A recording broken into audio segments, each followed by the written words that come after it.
गुरुत्वाकर्षण या घटकामध्ये उपघटक घेतलेला आहे पृथ्वीचे गुरुत्वीय त्वरण। आपल्याला माहिती आहे की पृथ्वी सर्व जवळील वस्तूंवरती बल प्रयुक्त करत असते। तर न्यूटनच्या दुसऱ्या नियमानुसार एखाद्या वस्तूवर जेव्हा बल प्रयुक्त होत असते तेव्हा त्या वस्तूचे त्वरण होते आणि या नियमानुसारच गुरुत्वीय बलामुळे सुद्धा वस्तूंचे त्वरण होते आणि यालाच आपण पृथ्वीचे गुरुत्वीय त्वरण असे म्हणतो।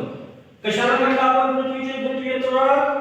की पृथ्वीच्या गुरुत्वीय बलामुळे वस्तूमध्ये निर्माण होणारे त्वरण म्हणजे पृथ्वीचे गुरुत्वीय त्वरण। याला आपण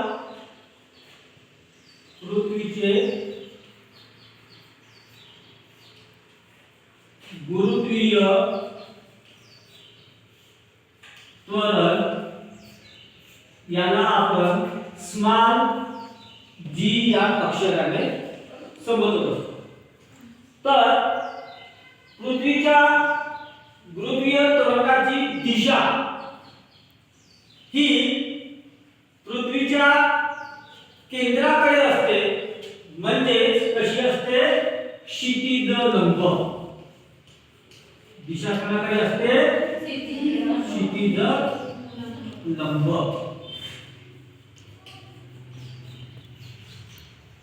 तर आपण बघू या ठिकाणी हे जे आपण अक्षर लिहिलेलं आहे स्मॉल g, ज्याला आपण पृथ्वीचे गुरुत्वीय त्वरण असे म्हणतो, तर याचं सूत्र काय असेल?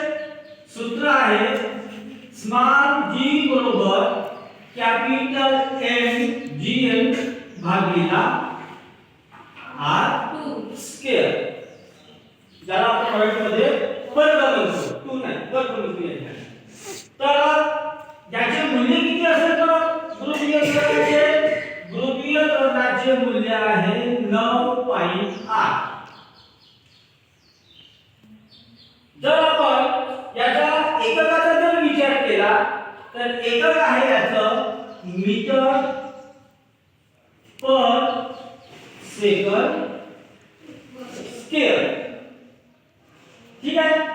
तर हे जे पृथ्वीचे गुरुत्वीय त्वरण आहे तर हे कोणत्या दोन गोष्टींवर अवलंबून असते?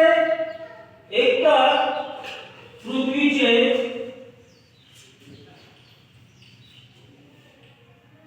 वस्तुमान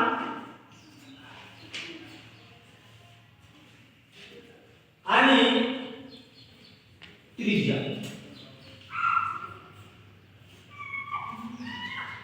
तर या पृथ्वीच्या गुरुत्वीय जे त्वरण आहे या त्वरणामध्ये आपल्याला काही बदल होताना दिसते का?